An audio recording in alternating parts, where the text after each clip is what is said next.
Hello everyone, welcome back to my channel. आज की इस वीडियो की टॉपिक में सीमेंट क्राफ्ट आपके साथ शेयर करेंगे। देखिए, हम जब गार्डनिंग करते हैं या फिर प्लांट्स लगाना चाहते हैं, हमेशा हमारे पास पॉट्स की कमी होती है। बाजार से महंगी महंगी पॉट्स को खरीदने से अच्छा हम खुद से ही घर पर इस तरीके से पॉट्स को तैयार कर पाएंगे। ये पॉट्स सस्ता भी होगा, सुंदर भी होगा और मजबूती के साथ भी बना पाएंगे। काफ़ी सालों तक आप अपनी गार्डनिंग में यूज भी कर सकते हैं। मैं भी इसी तरीके से पॉट्स को गार्डनिंग में काफ़ी सालों से यूज कर रही हूँ। काफ़ी सारे प्लांट्स जो है इस तरीके से पॉट्स में ही लगाई हूँ। अलग अलग डिजाइन से भी इसी तरीके से पॉट्स को मैं तैयार करती हूँ। बहुत कम बजट में इस तरीके से पॉट्स को ढेर सारे तैयार कर पाएंगे। देखिए फ्रेंड, हो सकता है आपने पहले भी इस तरीके से वीडियो देखे होंगे या फिर इस तरीके से बनाए भी होंगे, लेकिन कुछ न्यू बिगनर फ्रेंड्स होते हैं, बनाने के लिए सोचते तो है लेकिन उनसे बन नहीं पाती है या फिर कुछ मिस्टेक हो जाती है। आगे अगर इस तरीके से पॉट्स को तैयार करना चाहते हैं, पॉट्स को बनाते समय कहाँ कहाँ पे ध्यान देना है, किस तरीके से बनाना है, इस वीडियो में बारीकी से समझाने की कोशिश करूंगी। ऐसा 3 टिप्स आपको बताऊंगी। बनाते समय आपसे कभी भी मिस्टेक नहीं होगा। जितना चाहे उतना आप अपनी गार्डनिंग के लिए इस तरीके से पॉट्स को तैयार कर पाएंगे। देखिए, जरूरी नहीं है आप इस तरीके से पॉट्स को तैयार करके गार्डनिंग में ही यूज करें। आप चाहे तो आपके घर की सीढ़ियों में भी इस तरीके से पॉट्स को तैयार करके इसके अंदर बहुत सुंदर कलर आर्ट कर सकते हैं। जब इस पॉट्स को कलर आर्ट करेंगे तो देखने में भी बहुत ज्यादा खूबसूरत दिखाई देती है। जैसे कि आप बिगनर होंगे तो शुरू में इसी तरीके से छोटे छोटे पॉट्स को ही बनाना चाहिए। जैसे जैसे बनाते बनाते आप अच्छा से जब सीख जाएंगे, उसके बाद आप जैसा चाहे, जिस तरीके से चाहे उसी तरीके से आप डिजाइनर पॉट्स को तैयार कर पाएंगे। पहले भी इस तरीके से बनाए होंगे या फिर बनाने की सोच रहे होंगे। अगर पहले इस तरीके से कोशिश किए होंगे, बनाते समय या फिर कपड़ा फैल जाती है या फिर क्रैक्स हो जाती है, कहाँ पे मिस्टेक होती है जो कि इस तरीके से बन नहीं पाती है। बेसिक बातों पे ध्यान देंगे तो बहुत खूबसूरती के साथ आप इस तरीके से पॉट्स को बना पाएंगे। इसके अलावा और किस तरीके से पॉट्स को बना सकते हैं वीडियो के आगे आपको दिखाऊंगी। तो चलिए वीडियो में आगे बढ़ते हैं। इस तरीके से पॉट्स को तैयार करने के लिए हमें किन किन चीजों की जरूरत पड़ेगी। सबसे पहले फ्रेंड, हमें कपड़ा लेना होगा। चाहे तो आप इस तरीके से जूट की बोरियां भी ले सकते हैं, पुरानी चादर या फिर पुरानी टॉवेल वगैरह जो घर पर होती है उसे ले सकते हैं। इस तरीके से कपड़ा होना चाहिए। मैंने यहाँ पर कपड़ा ले रखी हूँ। कपड़े को गोलाई आकार में कट करी हूँ। कपड़े को इस तरीके से 4 फोल्ड करके पॉइंट को मैंने कट करके रखी हूँ। आपको भी इसी तरीके से कपड़े को कट करना होगा। जिस तरीके से हमें पॉट्स चाहिए होगी उसी तरीके से कपड़े को कट करना पड़ता है।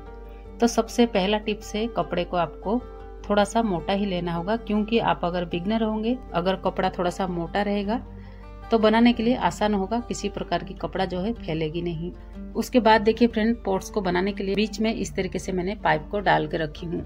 देखिए, आप चाहे तो मिट्टी भी बाल्टी के अंदर डाल सकते हैं, उसके अंदर एक लकड़ी भी फंसा के रख सकते हैं। इस तरीके से चीजों के ऊपर अगर पॉट्स बनाएंगे तो बहुत आसान होगा। खाली डबकी वगैरह होती है, इस तरीके से चीजों को मैंने ली हूँ। आप चाहे तो इस तरीके से ले सकते हैं। साइज में डिफरेंट बनाना चाहते हैं तो आप इस तरीके से छोटी छोटी प्लास्टिक जो पोट्स होते हैं हमारे पास, इस तरीके से प्लास्टिक पोट के ऊपर आप अगर बनाना चाहेंगे तो हमारी पोट्स जो है थोड़ी सी चौड़ाई बनेगी। डिपेंड करता है आप किस तरीके से पोट्स को बनाना चाहते हैं, उसी तरीके से चीजों को आप ले सकते हैं। पोट्स की कितनी गहराई चाहिए होगी उसी हिसाब से आपको कपड़े को कट कर सकते हैं।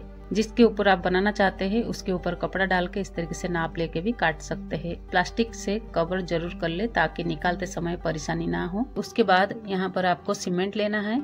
उसके अंदर इस तरीके से पानी डाल के एक अच्छा मिक्सर तैयार करना है। देखिए, यहाँ पर मिक्सर जो है बहुत ज्यादा पतला भी नहीं होना चाहिए, बहुत ज्यादा गाढ़ा भी नहीं होना चाहिए। कुछ इस तरीके से ही मिक्सर को तैयार करना होगा, जो कि कपड़ा अच्छा से भीग जाना चाहिए। देखिए फ्रेंड, इस कपड़े को आप देख सकते हैं, कपड़ा जो है गोलाई आकार में कटी हुई है। बीच की जो सेंटर पॉइंट है इस तरीके से कटा हुआ है। आपको भी कुछ इस तरीके से ही कपड़े को कट करके लेना होगा। देखिए, कपड़े को अच्छा से इस तरीके से सीमेंट के मिक्सर में भिगा लेना है। यहाँ पे देख सकते हैं, इस तरीके से आप डाल सकते हैं। कपड़े को डालने के बाद यहाँ पर कपड़े को अच्छा से चारों तरफ से एडजस्ट करना होगा। किसी भी तरफ से लंबाई दिखाई दे तो आप यहाँ पे खींचकर आप थोड़ा सा एडजस्ट कर सकते हैं। यहीं पर आपको ध्यान देना होगा, उसी तरीके से बनेगा जिस तरीके से आपने एडजस्ट किए होंगे। तो यहाँ पर आपको थोड़ा सा टाइम लग सकती है। एक एक लाइन लेके इसी तरीके से आप निकाल सकते हैं। उतना ही खूबसूरती के साथ आपके पॉट्स बन के तैयार होगा। जैसे कि अभी मैं शाम के समय में इस पॉट्स को बना रही हूँ, जो कि यहाँ पर अभी बिल्कुल भी धूप नहीं है। तो दूसरा टिप्स यही होगा, जहाँ कहीं भी आप इस पॉट्स को बना रहे होंगे वहाँ पे बिल्कुल भी धूप नहीं होना चाहिए। छायादार जगह में ही बनाना चाहिए। जब तक पूरी तरह से बन के कंप्लीट ना हो जाए तब तक इस पॉट्स के ऊपर धूप बिल्कुल भी नहीं पड़ना चाहिए। अगर बनाते समय धूप पड़ेगी या फिर धूप में रखते हैं, ये पॉट जो है पूरी तरह से क्रैक हो सकती है या फिर कपड़ा भी फैल सकती है। इसलिए इन सब बातों को जरूर ध्यान रखिए। उसके बाद इस तरीके से आपको सैंड लेना है। जैसे कि सैंड जो है 50% ले सकते हैं, उसमें और 50% सीमेंट मिला सकते हैं या फिर बचा हुआ मिक्सर में भी इस तरीके से सैंड को मिला सकते हैं। अच्छा से दोनों को मिलाकर एक गाढ़ा मिक्सर तैयार करना है, क्योंकि इस काम को अभी तुरंत करना है। पॉट्स अभी गीला है तो इसकी पकड़ जो है मजबूत बनी रहेगी। मिक्सर तैयार करके इसके ऊपर इस तरीके से गोलाई आकार में रखना है। सब तरफ से बराबर होना चाहिए। इस तरीके से फैलाते हुए उंगली की मदद से आपको अच्छा से फिनिशिंग करना है। मिक्सर को फैला लेंगे, बीच में उंगली की मदद से इस तरीके से होल बनाइए, जो कि ये ड्रेमेज होल भी बनी रहेगी। पॉट्स की स्टैंड जैसा भी दिखाई देगी, देखने में बहुत ज्यादा खूबसूरत दिखाई देगी। उसके बाद इसे अच्छा से फिनिशिंग कीजिए। आपके पास अगर इस तरीके से कुछ चीजें अगर मिल जाए तो आप इसकी मदद से भी अच्छा से इसे फिनिशिंग कर सकते हैं। इस काम को भी करना बहुत जरूरी है, तभी जाके पॉट्स की बैलेंस जो है अच्छा से बनी रहती है। ड्रेमेज होल इसी तरीके से आपको दिखाई देगी, बीच में आपको इसी तरीके से गैप रखना होगा। तो चलिए, इसे हमें छायादार जगह में 2 दिन के लिए रखना होगा। अच्छा से ये सूख जाना चाहिए, लेकिन इसके ऊपर धूप नहीं पड़ना चाहिए। 2 दिन के बाद आप चाहे तो इसके ऊपर पानी डाल के थोड़ा सा स्ट्रॉन्ग बना सकते हैं। सीमेंट के अंदर आप पानी डाल के दोबारा एक गाढ़ा मिक्सर तैयार करना है। पतला नहीं होना चाहिए, थोड़ा सा इस तरीके से गाढ़ा ही होना चाहिए। यहाँ पर निकालने से पहले इस कोटिंग को करना बहुत जरूरी है, जो कि पॉट्स भी मजबूत बनेगी और दोबारा हमें कोटिंग भी करना भी नहीं पड़ेगा। इसी तरीके से अच्छा से चारों तरफ से कोटिंग कर देना है, कहीं पर भी जगह छूटना नहीं चाहिए। आप चाहे 5 से 6 घंटे के बाद इस पॉट्स को निकाल सकते हैं या फिर 1 दिन के लिए भी रख सकते हैं। दूसरे दिन मैं आपको दिखा रही हूँ, देख सकते हैं मैंने साथ में दोनों पॉट्स को तैयार करी थी। सेम उसी तरीके से दोनों को तैयार करी हूँ। देखिए, यहाँ पर अच्छा से कोटिंग करने के बाद अच्छा से ये पॉट जो है सूख चुका है। सूखने के बाद जब इस तरीके से निकालेंगे, कपड़ा बिल्कुल भी ना ही फैलेगा, ना ही हमारी पॉट्स जो है क्रैक होती है। इस वीडियो को आपके साथ शेयर करना था तो मैं टेरेस के ऊपर बना रही हूँ। मैं शाम के समय में ही इस तरीके से क्राफ्ट वगैरह करती हूँ, बाकी समय में इसे छायादार जगह में रख लेती हूँ, इसलिए इसके ऊपर धूप नहीं पड़ती है। आपको भी इन सब चीज़ों को ध्यान देना होगा। जो भी चीज़ हमने अंदर रखे थे इसके ऊपर इस तरीके से प्लास्टिक कवर किए थे, इसलिए बहुत आसानी से निकल गई है। आपको भी हमेशा ध्यान रखना होगा, आप जो भी अंदर डाले होंगे उसके ऊपर इस तरीके से प्लास्टिक वगैरह कवर जरूर कर ले, ताकि निकालने में बहुत आसान होती है। यहाँ पर तीसरा टिप्स जो है आपको ध्यान देना होगा। तीसरा टिप्स यही होगा, इसके अंदर जो है हमें अच्छा से सीमेंट और सैंड की कोटिंग करना बहुत जरूरी है फ्रेंड।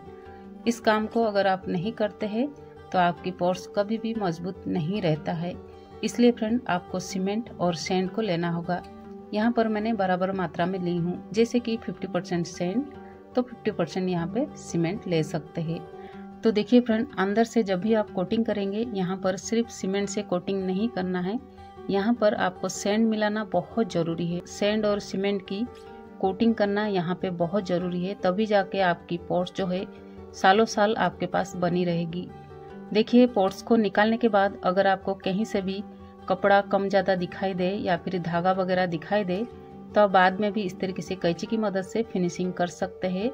मैं यहाँ पर थोड़ा सा पतला बनाई हूँ, आप चाहे तो थोड़ा सा गाढ़ा भी रख सकते हैं। इस तरीके से गोल गोल घुमाते हुए बचा हुआ इस तरीके से मिक्सर को अगर नीचे गिराएंगे, जितने भी अंदर की ओर जो लाइनें बनी हुई हैं वो लाइनें धीरे धीरे जो है इस तरीके से मिक्सर से भर जाती है। या फिर इस तरीके से भी कर सकते हैं, जैसे कि मिक्सर को अंदर डालिए, ब्रश की मदद से मिक्सर को अगर चिपकाते हुए कोटिंग करेंगे तो बहुत आसानी से अंदर की गैप जो है अच्छा से पैकिंग हो जाती है। ये तीसरा टिप्स होगा, इसे करना बहुत जरूरी है। इस तरीके से अगर अंदर से कोटिंग कर लेते हैं तो आपकी पॉट्स कम से कम 5 साल से भी ज्यादा आप अपनी गार्डनिंग में यूज कर पाएंगे। देखिए, अंदर की ओर एक भी लाइन अभी खाली नहीं है, पूरी तरह से लाइनें जो है भर चुकी है। इसी तरीके से ही होना चाहिए। कपड़ा और सीमेंट से सिर्फ हम पॉट्स को आकार देते हैं, लेकिन मजबूत तब होता है जब अंदर से इस तरीके से हम कोटिंग करते हैं। तो इस बात को हमेशा ध्यान रखिए। इन 3 टिप्स को आप अगर अच्छा से ध्यान देंगे तो आप जिस भी प्रकार की पॉट्स बनाना चाहेंगे बहुत आसानी से भी बना पाएंगे और आपकी पॉट्स जो है कम से कम सालों साल आप अपनी गार्डनिंग में यूज भी कर सकते हैं। हो सके तो यहाँ पर 1 से 2 बार भी कोटिंग कर सकते हैं। इस तरीके से कुछ बेसिक काम को अगर करते हैं तो आपकी पॉट्स जो है काफ़ी सालों तक इसी तरह बनी रहेगी। दूसरे दिन ये पूरी तरह से सूखने के बाद इस तरीके से जब भी ड्रेनेज होल ओपन करने से पहले आप अगर पानी भरकर इस तरीके से 2 से 4 दिन के लिए अगर रख लेते हैं तो आपकी पॉट्स जो है बहुत ज़्यादा और मजबूत बनता है। इसलिए इन सब बातों को जरूर ध्यान में रखिए। तो यहाँ पे देख सकते हैं मैंने जितने भी पॉट्स को तैयार करी थी, यहाँ पे ड्रेनेज होल को मैंने ओपन नहीं करी थी ताकि मैं इस तरीके से पानी भर के 2 से 4 दिन के लिए रख सकूं, ताकि ये पॉट्स जो है बहुत अच्छा से स्ट्रॉन्ग बनेगी और मजबूत भी बनेगी। 4 दिन के बाद पानी खाली कर चुके हैं। यहाँ पर हमें ड्रेनेज होल को ओपन करना बहुत ज़रूरी है, क्योंकि हमें प्लांट्स लगाना है तो ड्रेनेज होल यहाँ पे ओपन करना बहुत ज़रूरी है। तो किसी भी कील की मदद से या फिर ड्रिल मशीन से या फिर इस तरीके से चीज़ों से बहुत आसानी से ड्रेनेज होल ओपन हो जाती है, या फिर अंदर की ओर से भी अगर इस तरीके से ओपन करेंगे, किसी भी तरफ से आप करना चाहेंगे तो बहुत आसानी से इस तरीके से ओपन हो जाएगी। यहाँ तक अगर वीडियो को देख रहे हैं, कहीं पर भी आपके मन में अगर डाउट्स रह गई हो तो कमेंट करके जरूर बताइए। हो सके तो आपकी कमेंट की आंसर जरूर दे पाऊँ। जो भी इस वीडियो में मैं आपके साथ शेयर करी हूँ, इसी तरीके से आपको ध्यान देना होगा। देखेंगे आपकी पॉट्स इतना ही खूबसूरत और इतना ही मजबूती के साथ पॉट्स बन के तैयार होगा। जैसे कि इस वीडियो की शुरुआत में मैंने बताई थी, इस तरीके से पॉट्स बनाने के अलावा और किस तरीके से पॉट्स को तैयार कर सकते हैं, यहाँ पे देख सकते हैं। इसी तरीके से पॉट्स भी मैंने तैयार करी हूँ। चैनल पर वीडियो भी अपलोड है। इस तरीके से पॉट्स को भी आप तैयार कर पाएंगे, चाहे हैंगिंग पॉट्स हो या फिर किसी भी तरीके की पॉट्स बनाना चाहते हैं। इस तरीके से वीडियोस मेरे चैनल पर अपलोड है, या फिर एंड स्क्रीन में आपको इस वीडियो की लिंक्स मिल जाएंगी। आप वहीं से भी जाके देख सकते हैं वीडियो को मैंने किस तरीके से हैंगिंग पॉट्स को तैयार करी हूँ। इसी तरीके से आप अपनी गार्डनिंग में बहुत सारे पॉट्स को तैयार कीजिए, बहुत खूबसूरत इसमें कलर आर्ट कीजिए, जो कि देखने में और ज़्यादा खूबसूरत दिखाई देगी। तो चलिए फ्रेंड, इस वीडियो को यहीं ख़त्म करते हैं। वीडियो पसंद आए तो लाइक ज़रूर कीजिए। कहीं पर भी आपको डाउट है तो मुझे कमेंट करके ज़रूर पूछ सकते हैं।